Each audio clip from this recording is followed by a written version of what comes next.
Very good morning students. मैं संजय शर्मा आज class 9th का सेकंड वीडियो आपके सामने लेकर हाजिर हूँ।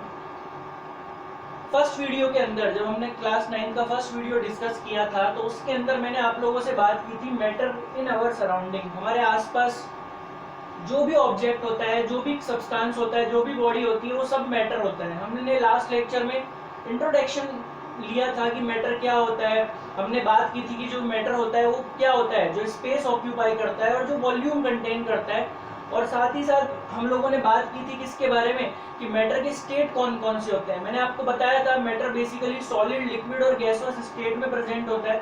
अदर देन टू स्टेट और इसके मैंने आपको बताए थे। मैंने आपको बताया था बॉयस आइंस्टीन कंडेंसेशन के बारे में, मैंने आप लोगों को बताया था प्लाज्मा स्टेट के बारे में। लेकिन इनके अलावा मैंने आपसे कहा था कि बेसिकली जो कोर स्टेट जो हमें डिस्कस करने हैं इस 9th क्लास के अंदर वो है सॉलिड, लिक्विड एंड गैसेस। तो आज मैं आप लोगों से इन्हीं के फीचर्स के बारे में डिस्कस करने वाला हूँ। हमारी जो क्लास है वो सॉलिड, लिक्विड और गैस के फीचर्स से रिलेटेड क्लास है, जिसके अंदर हम इन तीनों के बेसिक फीचर्स के बारे में डिस्कस करेंगे। तो हम स्टार्ट करते हैं आज की क्लास। सबसे पहले मैंने इनको टेबल की फॉर्म में लिया है, कंपैरेटिवली फॉर्म में मैं आपको एक साथ सबको बताता जाऊंगा ताकि आपको भी ये इजी रहेगा। देखिए, सॉलिड, लिक्विड एंड गैसेस, हमने तीनों तरह के ऑब्जेक्ट देखे हैं, बट इनकी कुछ कैरेक्टरिस्टिक्स है जो मैं आपके साथ शेयर करना चाहता हूँ। सबसे पहले जैसे मैं सॉलिड के बारे में आपसे बात करता हूँ। देखो, सॉलिड में बेटा क्या होता है, आपको पता है कि अभी आगे चल के हम और डिस्कस करेंगे कि कोई भी बॉडी जो होती है, कोई भी मैटर जो होता है, कोई भी एलिमेंट होता है, वो स्मॉलेस्ट पार्टिकल से मिलकर बना होता है। बहुत छोटे छोटे पार्टिकल जिनको हम तोड़ नहीं सकते, अनब्रोकेबल पार्टिकल जिन्हें हम एटम्स कहते हैं। सॉलिड के अंदर इन एटम्स का, इन पार्टिकल्स का जो गैप होता है वो बिल्कुल नेग्लिजिबल होता है। मतलब कि जो गैप होता है नेग्लिजिबल होता है। हम देख रहे हैं कि यहाँ पे मैंने कुछ पार्टिकल्स बनाए भी हुए हैं सॉलिड के स्ट्रक्चर। हमें दिख रहा है कि यहाँ पे जितने भी पार्टिकल हैं उनके बीच में जो गैप है वो क्या है, वो नेग्लिजिबल गैप है। मतलब उनके बीच में कोई गैप हमें दिखाई नहीं दे रहा। इसका मतलब क्या हुआ, सॉलिड के पार्टिकल के बीच में या तो गैप बिल्कुल नहीं होता या फिर होता है तो बहुत माइनर होता है, नेग्लिजिबल अमाउंट में होता है। इसी तरीके से मैं लिक्विड के बारे में आपसे बात करूं तो लिक्विड के बीच में जो पार्टिकल्स का गैप होता है, गैप बिटवीन टू पार्टिकल्स, दो पार्टिकल्स के बीच का जो गैप होता है ये बहुत माइनर होता है। मतलब कि मोर देन सॉलिड, सॉलिड से तो ज्यादा होता है। सॉलिड में तो ऑलमोस्ट दोनों पार्टिकल एक दूसरे के नियर होते हैं, लेकिन यदि हम बात करें तो लिक्विड में सॉलिड के कंपैरेटिवली तो गैप ज्यादा होता है, बट गैसेस के कंपैरेटिवली ये गैप क्या होता है, कम होता है। हम गैसेस के बारे में बात करें तो गैसेस में हमें दिखाई दे रहा है कि जो पार्टिकल के बीच का गैप है ये बहुत ज्यादा है। मतलब गैस के अंदर जो पार्टिकल्स होते हैं वो एक दूसरे से बहुत ज्यादा डिस्टेंस पर होते हैं, मैक्सिमम गैप होता है। मतलब the gap between two particle is maximum in gases. Gases के अंदर ये गैप बहुत ज्यादा हो जाता है। ठीक है, अब ये फर्स्ट वाला पॉइंट यदि आप लोगों को क्लियर हो जाएगा तो मैं इसी के बिहाफ पे आपको आगे के पॉइंट समझा दूंगा और आपको रिलेट करते हुए आगे चलूंगा तो आपको बड़ा इजी लगेगा ये पॉइंट। सेकंड पॉइंट जैसे मैं अब आपसे डिस्कस करूं, फर्स्ट पॉइंट हमें समझ में आ गया कि गैप के बारे में। सॉलिड में बिल्कुल नेग्लिजिबल गैप होता है, लिक्विड में सॉलिड से ज्यादा गैप होता है और गैसेस में मैक्सिमम गैप होता है पार्टिकल्स का। सेकंड पॉइंट होता है अट्रैक्शन फोर्स। अट्रैक्शन फोर्स क्या होता है बेटा? देखो, साइंस कहता है कि हमारे यूनिवर्स में जो भी ऑब्जेक्ट हैं वो हमेशा एक दूसरे को अपनी तरफ अट्रैक्ट करते हैं। ग्रेविटेशन की थ्योरी हम पढ़ेंगे आगे चल के, तो कोई भी दो ऑब्जेक्ट हमेशा एक दूसरे को अपनी तरफ अट्रैक्ट करते हैं। तो उनके बीच का अट्रैक्शन फोर्स के बारे में थ्योरी ये है कि जब पार्टिकल्स के बीच का गैप कम होता है, जब दो पार्टिकल्स के बीच का गैप मिनिमम होता है तो वो एक दूसरे को उतना ही ज्यादा क्या करती हैं, अट्रैक्ट करती हैं। जबकि दो पार्टिकल्स एक दूसरे से जितना डिस्टेंस पे जाएंगे उनके बीच का जो फोर्स है अट्रैक्शन का वो उतना ही वीक होता चला जाता है। इस चीज को मैं एक एग्जांपल से आपके साथ शेयर करूं, मैं कहता हूं कि अभी आप लोग क्लास 9th में आए हैं, अभी तो जस्ट हम एंटर किए हैं क्लास 9th में, लेकिन मैं क्लास 8th तक की बात करता हूँ। क्लास 8th में जब आप लोग थे तो आपके कुछ फ्रेंड्स थे। एक मैं आपसे बात करता हूँ कि मान के चलो जब आप क्लास 5th में थे तो आप किसी और स्कूल में पढ़ते थे, तो उस टाइम आपके कुछ फ्रेंड्स हुआ करते होंगे। 5th क्लास में जो आपके फ्रेंड्स थे, क्या आज की डेट में आपके वो उतने ही अच्छे फ्रेंड है जितने आज की डेट में 8th क्लास वाले फ्रेंड है? जी बिल्कुल ऐसा नहीं होगा। 8th क्लास में जो आपके साथ फ्रेंड थे वो आपके आज की डेट में ज्यादा बेटर फ्रेंड है। ऐसा क्यों? क्योंकि आप उनके बारे में सब कुछ जानते हो, आप उनके साथ पूरा टाइम स्पेंड करते हो स्कूल का। 5th वाले फ्रेंड्स, जब आप 5th में थे तो आपके बहुत अच्छे फ्रेंड थे, लेकिन करंटली वो आपके अच्छे फ्रेंड नहीं है। क्यों? क्योंकि आप उनसे दूर हो चुके हो। मतलब आपके और आपके फ्रेंड के बीच में गैप इंक्रीज हो गया। जब इसी तरीके से जब दो पार्टिकल्स के बीच में गैप इंक्रीज होता है तो उनके बीच का अट्रैक्शन फोर्स वीक हो जाता है। Is it clear? तो सेकंड पॉइंट हमें यही बताता है और बड़ा बेस्ड है फर्स्ट पॉइंट के ऊपर। हमको फर्स्ट पॉइंट में दिखा कि पार्टिकल्स के बीच में गैप नहीं है। गैप नहीं है तो पार्टिकल बिल्कुल एक दूसरे से चिपके हुए हैं, अट्रैक्ट है अट्रैक्ट है तो उनके बीच में अट्रैक्शन फोर्स भी क्या होगा? मैक्सिमम होगा। इसी तरीके से हम लिक्विड के बारे में बात करें, लिक्विड में पार्टिकल्स के बीच में कुछ गैप है एज कंपेयर टू सॉलिड। यदि हम बात करें तो लिक्विड में कुछ गैप है और इस कुछ गैप की वजह से इसके अंदर जो अट्रैक्शन फोर्स है वो भी क्या हो जाएगा? वीक हो जाएगा। जब पार्टिकल बिल्कुल पास है तो अट्रैक्शन मैक्सिमम, जैसे ही पार्टिकल का गैप थोड़ा बड़ा, मतलब कौन सा स्टेट आया? लिक्विड स्टेट आया। तो लिक्विड स्टेट आने पर अट्रैक्शन भी क्या हो गया? वीक हो गया, क्योंकि पार्टिकल्स दूर गए। थर्ड कंडीशन में यदि हम गैस पे जाएं तो पार्टिकल्स के बीच का गैप और इंक्रीज हो गया। पार्टिकल्स एक दूसरे से बहुत ज्यादा दूर हो गए, बहुत ज्यादा दूर हो गए तो इनके बीच का जो अट्रैक्शन फोर्स है अब वो बहुत कम हो गया, मतलब मिनिमम हो गया। इसीलिए गैसवस स्टेट में पार्टिकल्स का जो अट्रैक्शन फोर्स होता है वो क्या होता है? मिनिमम होता है या पुअर होता है। थर्ड पॉइंट के बारे में बात करूं तो काइनेटिक एनर्जी अब काइनेटिक एनर्जी को मैं फर्स्ट पॉइंट से ही आपके साथ शेयर करता चलूंगा। मैं आपके सामने 3 कंडीशंस रखता हूं। मैं कहता हूं कि आपके स्कूल का गार्डन है, आपका स्कूल का ग्राउंड एरिया है, और ग्राउंड एरिया को 3 कंडीशन में डिवाइड करता हूं। फर्स्ट कंडीशन क्या है? जब आपके गार्डन एरिया में, आपके स्कूल के ग्राउंड में कोई कार्निवल हो रहा है, कोई फेस्ट हो रहा है, तो जब फेस्ट होगा तो आपका जो पूरा का पूरा ग्राउंड है वो कंप्लीटली फिल होता है स्टूडेंट्स से।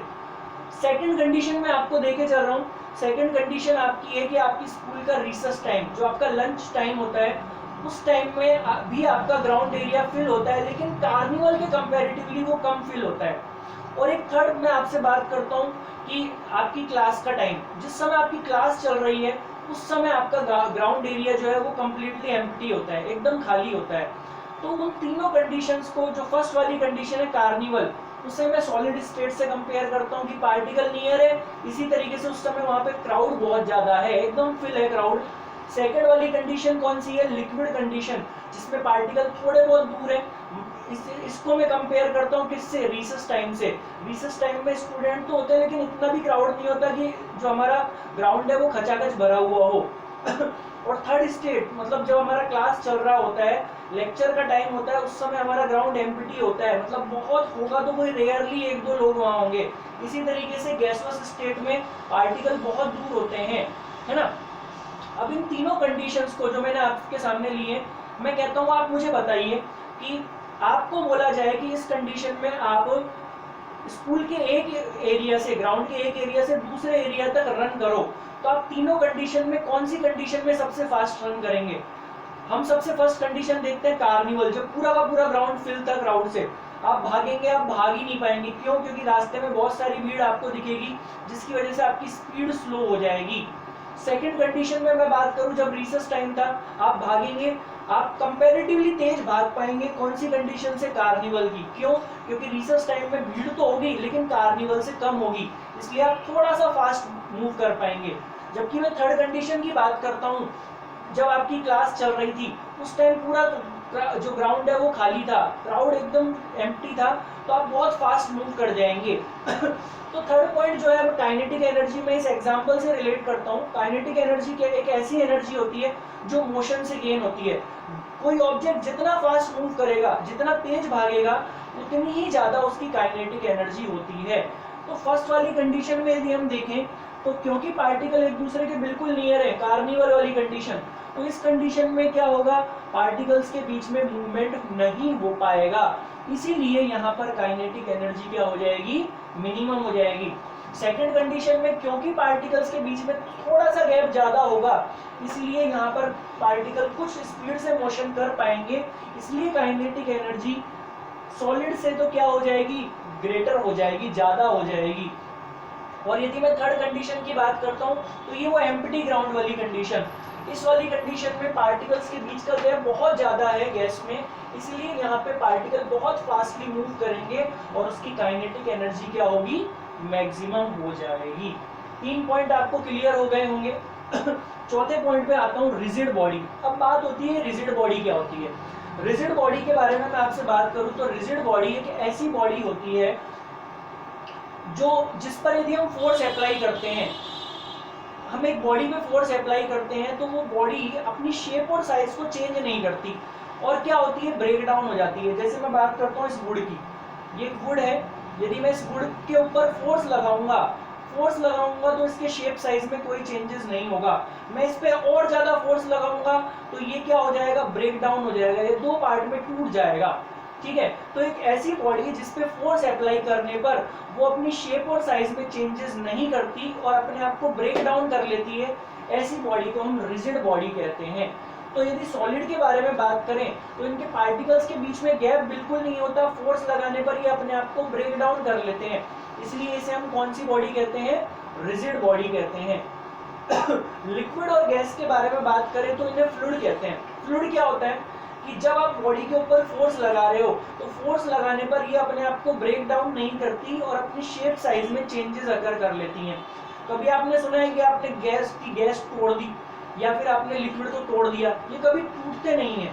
आप फोर्स लगाते हो क्योंकि इनके पार्टिकल के बीच में कुछ गैप होता है, तो फोर्स लगाने पर ये एक दूसरे के नियर आ जाते हैं पार्टिकल्स, और नियर आकर क्या करते हैं, अपने शेप और साइज में चेंजेस कर लेते हैं। तो ऐसे ऑब्जेक्ट जो अपने शेप साइज में चेंजेस कर लेते हैं फोर्स लगाने पर, उन्हें हम फ्लूइड कहते हैं।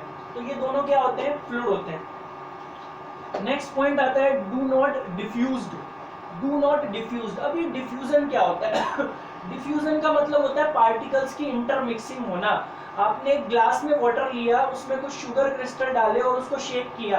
आफ्टर सम टाइम हम देखते हैं कि शुगर क्रिस्टल जो है, जो चीनी के दाने हैं, वो हमें पानी में दिखाई नहीं देते, शुगर क्रिस्टल वाटर में हमें दिखाई नहीं देते, वो डिसअपीयर हो जाते हैं। उनके डिसअपीयर होने का रीजन क्या होता है? उनके डिसअपीयर होने का रीजन यही होता है कि डिफ्यूजन होना।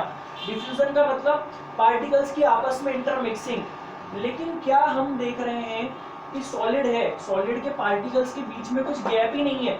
जब इनके बीच में गैप नहीं है तो क्या ये किसी और पार्टिकल को अपने साथ इंटरमिक्स कर पाएगा? क्या नहीं कर पाएगा। इसीलिए सॉलिड क्या होता है, डिफ्यूजन शो नहीं करता।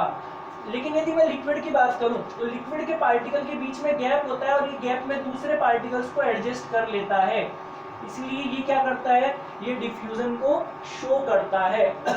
जबकि गैसेस के बारे में बात करें तो गैस बहुत फास्ट डिफ्यूजन करता है। क्यों? क्योंकि गैस के पार्टिकल बहुत दूर दूर होते हैं, इसलिए बहुत फास्टली डिफ्यूज हो जाता है। हम एग्जांपल लेके चले तो एक रूम के यदि एक कॉर्नर में हम हल्का सा फ्लश करते हैं डीओ हल्का सा फ्लश करते हैं तो आप क्या देखेंगे, विद इन सेकंड पूरे रूम में उसकी स्मेल फैल जाती है। ऐसा क्यों? क्योंकि पार्टिकल्स के बीच में बहुत ज्यादा गैप होता है और वो बहुत फास्टली क्या कर जाता है, डिफ्यूज कर जाता है। ठीक है, नेक्स्ट होता है हैव फिक्स्ड शेप। सॉलिड की शेप फिक्स होती है। क्यों फिक्स होती है शेप? क्योंकि उसके पार्टिकल के बीच में गैप नहीं होता और वो अपनी शेप में चेंजेस नहीं कर सकता।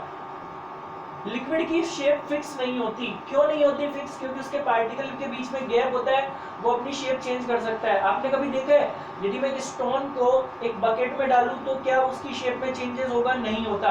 आप उसे ग्लास में डालोगे, नहीं होगा। बट यदि वाटर को आप एक बकेट में डालोगे तो वो बकेट की शेप ले लेता है। आप ग्लास में डालते हो तो ग्लास की शेप ले लेता है। आप जमीन में डालते हो तो वो अलग शेप ले लेता है। तो इसलिए लिक्विड के पार्टिकल में गैप होने की वजह से वो अपनी शेप में चेंजेस कर सकता है। इसी तरीके से गैस की बात करें तो गैस भी अपनी शेप में चेंजेस कर सकता है, वो भी अपनी शेप को चेंज कर सकता है। वॉल्यूम के बारे में बात करें तो स्पेस ऑक्यूपाई करना। सॉलिड जो होता है वो एक फिक्स स्पेस ही ऑक्यूपाई करेगा। मैंने बोला कि ये सॉलिड है, इसको यहाँ रखा तो ये इतना ही वॉल्यूम कंटेन करेगा, इतनी ही जगह घेरेगा।